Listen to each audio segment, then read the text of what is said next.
your favorite shopping destination, Value Zone Hypermart. ఇప్పుడు మన అమీర్పేట్ లో పిల్లర్ నంబర్ 1081 వద్ద. హాయ్ హలో నమస్తే, welcome back to iDream media. ఇక వీసా గురించి మీకు న్యూస్ తెలియాలి అంటే మీకున్న ఏకైక అడ్రస్ అడ్వకేట్ పృథ్వీ గారు అని చెప్పొచ్చు. హైకోర్టు అడ్వకేట్ పృథ్వీ గారు ఇప్పుడు మనకి అమెరికన్ వీసాయే కాకుండా ఆస్ట్రేలియన్ వీసా, లండన్ వీసాకు సంబంధించి కూడా ఎన్నో విషయాలు మన ముందు తీసుకొస్తూ డిఫరెంట్ విషయాల మీద ఎపిసోడ్స్ అయితే ఇస్తున్నారనమాట. ఇక ఈరోజు కీలకమైన విషయం అమెరికన్ అప్డేట్. అదేంటి అంటే ఎవరైతే అమెరికా నుంచి ఇక్కడికి వచ్చి ఉంటారో H1B వాళ్ళు వితిన్ కొన్ని రోజుల్లోపు అమెరికాకి వెళ్ళకపోతే కంప్లీట్గా వాళ్ళ వీసా రద్దు అవ్వడం జరుగుతుంది. అంతేకాకుండా ఇకపై అమెరికా నుంచి ఎవరైనా సరే H1B వీసా వాళ్ళు ఇండియాకి కానీ తమ కంట్రీస్కి కానీ వచ్చి తిరిగి అమెరికా వెళ్ళాలనుకున్నట్లయితే ఆ కంపెనీ ఎవరైతే వాళ్ళు పనిచేస్తున్న కంపెనీ ఉందో ఆ కంపెనీ అమెరికన్ గవర్నమెంట్కి ఒక సెటిన్ అమౌంట్ చెల్లించాలి. ఇలాంటి కొత్త కొత్త అప్డేట్లు తీసుకొస్తున్నారు. వీటిపై పూర్తి అవగాహన అనేది మనకు సార్ ఇవ్వబోతున్నారు. ఎపిసోడ్ చివరి వరకు చూడండి. నమస్కారం సార్. నమస్తే విరాట్. అసలు ఏం చేస్తున్నాడు ట్రంప్, ఎందుకు చేస్తున్నాడు ఇలాగా, ఎవరి మీద పంతం, ఎవరి మీద కసి? ఏమన్నా అడుగుతుంటే నా దేశ ప్రజలకి నష్టం చేస్తున్నారు బయట కంట్రీ వాళ్ళు అంటున్నాడు. మళ్ళీ ఏమనంటే బయట కంట్రీ వాళ్ళ వల్ల నా దేశం డెవలప్ అవుతుంది, ఒక్కొక్కసారి అవ్వట్లేదు అంటున్నాడు. ఇక లేటెస్ట్ అప్డేట్ ఏదో 85 లక్షలు కట్టాలంటున్నాడు కంపెనీలు. కాస్త ఎక్స్ప్లెయిన్ చేస్తారు అది. ఒకప్పుడు మనకి మొహమ్మద్ బిన్ తుగ్లక్ అని ఒక నియంత పరిపాలించాడు భారతదేశానికి. అతను ఒకేసారి 3 చోట్ల క్యాపిటల్ సిటీ మార్చాడు. ఒక చోట ఇవాళ ఇది నచ్చలేదు, ఇక్కడ పరిస్థితులు బాగోలేదు, మళ్ళీ ఇంకో చోట, మళ్ళీ ఆఖరి ఢిల్లీకి తీసుకెళ్ళటం జరిగింది. దీనివల్ల ఏమైందంటే చాలామంది మధ్యలో చనిపోవడం జరిగింది. అన్నిసార్లు యుద్ధం అయితే బ్రహ్మాండంగా చేశాడు, కానీ మొహమ్మద్ బిన్ తుగ్లక్ అని చెప్పేసి అతను ఎందుకన్నారంటే తుగ్లక్ అంటే పిచ్చివాడు అని పేరు కూడా వచ్చేసి. Tughlaq is nothing but A madness of person.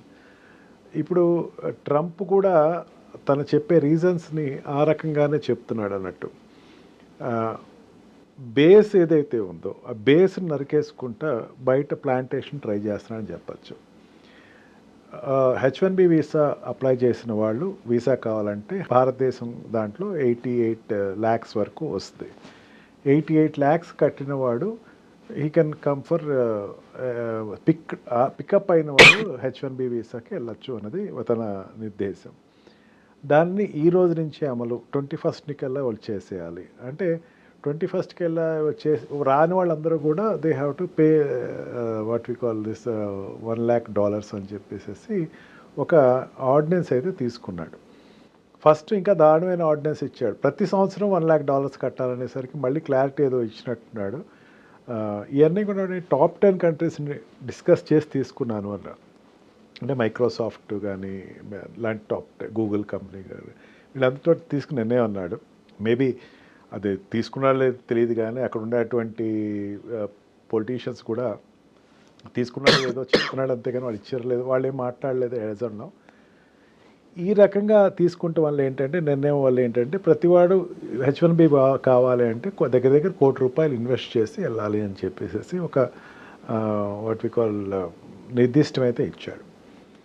ఆ కంట్రీకి నిజంగా తనకి అంత పాలసీ తీసుకునే డిసిషన్ ఉందా ప్రెసిడెంట్కి అనేసరికి విత్ రిగార్డింగ్ టు వీసా స్ట్రక్చర్స్కి మాత్రం హీ కెన్ పే ఎంతైనా పెంచి సెక్యూరిటీ మెజర్స్ కింద చెప్పి తన అడిగేటువంటి అధికారం అయితే తనకు ఉంది. క్వాలిటీ వాళ్ళు వస్తారు. బట్ స్టిల్ ఇది హైకోర్టులో ఏమైనా ఛాలెంజ్ అవుతుందా, అక్కడ ఉండేటువంటి ఫెడరల్ కోర్ట్స్లో ఏమైనా ఛాలెంజ్ అవుతుందా అంటే let us wait and see. And policy కూడా there is no clear policy అనేది ఎక్కడ ఇంకా స్పష్టత అయితే లేదు. చాలా వార్నింగ్ ఇస్తున్నట్టుంది, అల్టిమేటం. బట్ విరాట్ ఇంకో రకంగా చూసుకుంటే that what I have discussed with one or two of my friends in abroad also. స్టూడెంట్స్కి ఇది అడ్వాంటేజ్. ఏ రకంగా అంటారు? దీన్ని ఏం చేశాడు, అక్కడ ఉండేటువంటి వాళ్ళకి ఇంప్లిమెంట్ చేయాలి, అబ్రాడ్లో ఉండే వాళ్ళకి ఇంప్లిమెంట్ చేశాడు. ఆల్రెడీ మనం చాలాసార్లు ఓపీటీస్ గురించి మాట్లాడుకున్నాం. ఓపీటీలో అక్కడున్న వాళ్ళు మామూలు సిటిజన్స్ తోటి కలిపి వాళ్ళకి వీసాలు ఈ ఛార్జెస్ పే చేయక్కల. H1B వీసా వాళ్ళకి ఈజీగా వస్తుంది. టాప్ కంపెనీస్ కన్విన్స్ చేసింది అక్కడ ఉండేటువంటి స్టూడెంట్స్ ఎనర్జీస్ మీరు క్యాల్కులేట్ చేసాడేమో అనుకుంటున్నారు. అంటే ఇప్పుడు స్టూడెంట్ వీసా మీద వెళ్ళిన వాళ్ళకి అడ్వాంటేజ్ ఫ్యూచర్లో బాగుంటుందని చెప్పచ్చు. ఓపీటీలోకి వచ్చిన తర్వాత కాంపిటేటర్ ఎవరు అవుతారు? అవుట్ సైడ్ నుంచి వచ్చేవాడే కాంపిటేటర్ అవుతాడు, బయట కంట్రీ నుంచి వచ్చేవాడు. ఇప్పుడు ఆ కాంపిటీషన్ తగ్గిపోట్లా. ఇప్పుడు వాళ్ళకి కంపెనీ వాడు ఏం చేస్తాడు, లోపల ఉన్నటువంటి స్టూడెంట్స్ని తీసుకుంటాడు. లోపల ఉండేటువంటి ఓపీటీలో ఉన్న వాళ్ళు తీసుకుంటారు. Of course they are not experienced person కాదు, కాకపోతే వాళ్ళు ట్రైనింగ్ చేసుకుంటాడు, ఇంకొక ఆప్షన్ లేదన్నట్టు. అండ్ ఇంకో రకంగా చెప్పాలంటే ఇది ఖచ్చితంగా అక్కడ ఉండేటువంటి కంపెనీస్ రెవల్యూషన్ అయితే ప్రకటిస్తుంది దీని మీద. ఎందుకంటే నో డౌట్ 17% వాళ్ళు ఇండియన్స్ ఉన్నారు అనేది ఒక లెక్క ఏదో ఉంది, 12% చైనీస్ ఉన్నారు, అండ్ మొత్తం దానికన్నా ఎక్కువ ఇండియన్స్ ఉన్నారు. అండ్ అక్కడ అబ్రాడ్ మీద ఆధారపడి ఎంప్లాయ్మెంట్ ఉన్నవాళ్ళు మోర్ దెన్ 40%, 40 to 50% అండి స్కిల్డ్ పర్సన్స్. స్కిల్డ్ వాళ్ళు అక్కడ లేరు. స్కిల్డ్ వాళ్ళు ఇంకో కంట్రీ నుంచి తెచ్చుకోవాలి. Either it may be from England, either it may be from India, either it may be from China అని చెప్పచ్చు. వీళ్ళని తీసుకురావాలంటే ఇప్పుడు వీళ్ళందరికీ అమౌంట్ ఎవరు కట్టాలి? వాళ్ళేం కట్టరు, ఎంప్లాయర్ కట్టాలి. ఇప్పుడు ఎంప్లాయర్ కడతాడంటే ఎంప్లాయర్ ఖచ్చితంగా కట్టడు. ₹1 పెట్టి ఒకరిని తెచ్చుకుంటాం అంటే it is not a joke. Definitely వాడికి ఖచ్చితంగా నాకు అక్కర్లేదు లేని లోపల ఉండడం తీసుకుంటారు. చాలా కాన్సిక్వెన్సెస్ ఉంటాయి. కాన్సిక్వెన్సెస్.